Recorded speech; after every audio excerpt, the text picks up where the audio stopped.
again. As you can see, in the same backdrop, the lens over here, in the same place, but I'll be shooting in another camera this time. So it's the Fujifilm DL-270 Zoom. So it's kind of cool because this has like a panorama function.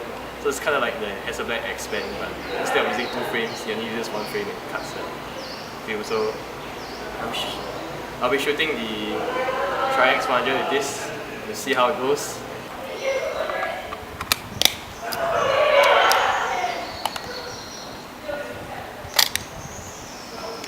Oh, it's so cool.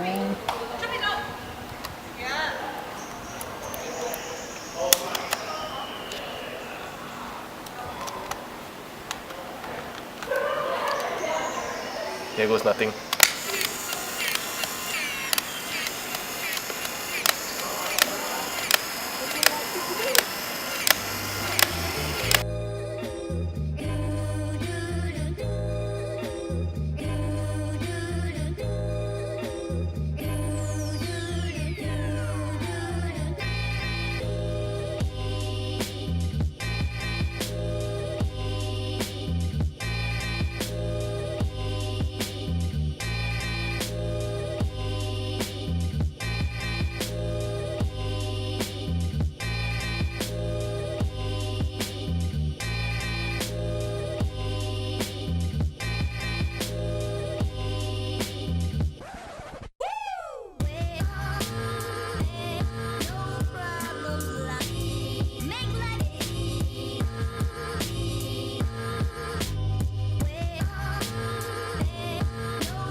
Hello guys, since you guys have seen the photos, now I'll just talk a little bit more about the camera. So the Fujifilm DL-270 Zoom, right here, it's actually a really decent compact camera to use. You can just, the metering is actually quite good on this camera. Like most of the things that we shoot, right, it's the you'll meter it properly, except sometimes it'll just go a little bit overexposed. Like sometimes the highlights will be a bit blown, like in this video.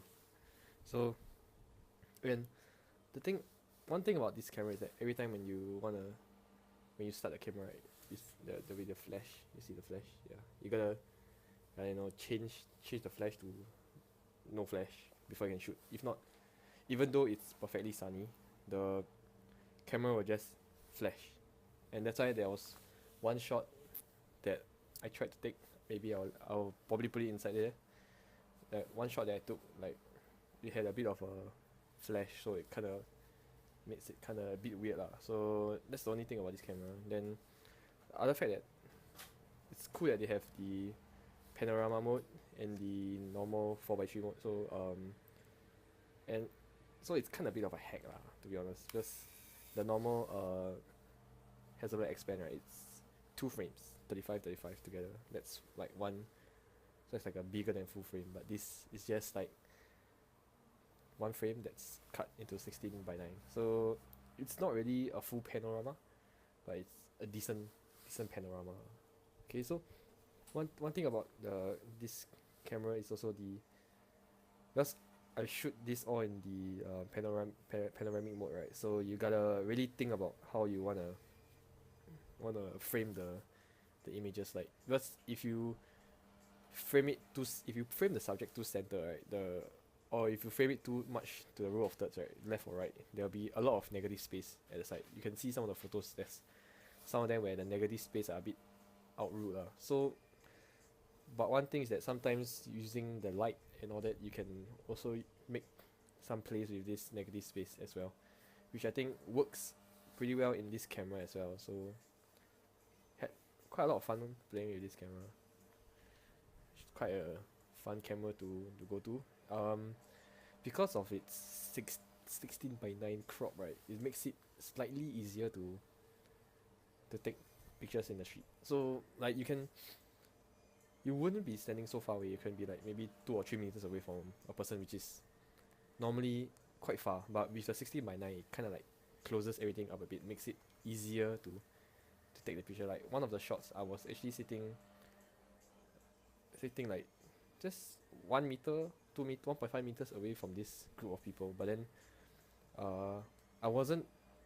I didn't dare to, like, you know, if I was using a normal camera, I didn't dare to go even closer, which is something I need to work on for street. But then with this crop, like I can be able to just like that, and then it kind of like crops the side out a bit, makes it easier for me to get the shot that I wanted, which is quite good for this camera. And well, that's and the nice thing about the film is that it's very I like the tones of it.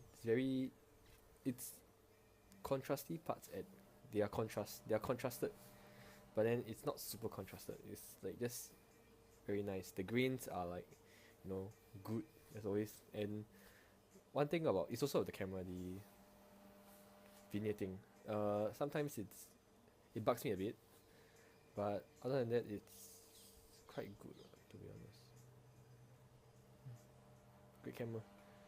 You guys managed to find one of these, like lying outside, like not outside lah, like maybe at a flea market or something, and you guys wanna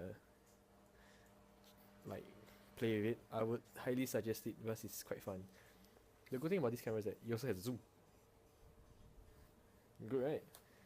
Yeah. So I will definitely use the FOMAPAN 400 again because I really like the colors of it, but I still do prefer the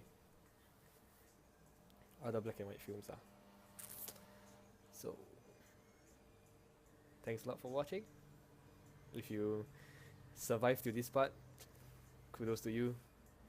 This voice, and subscribe, I guess, like this video, and I'll see you guys soon, perhaps.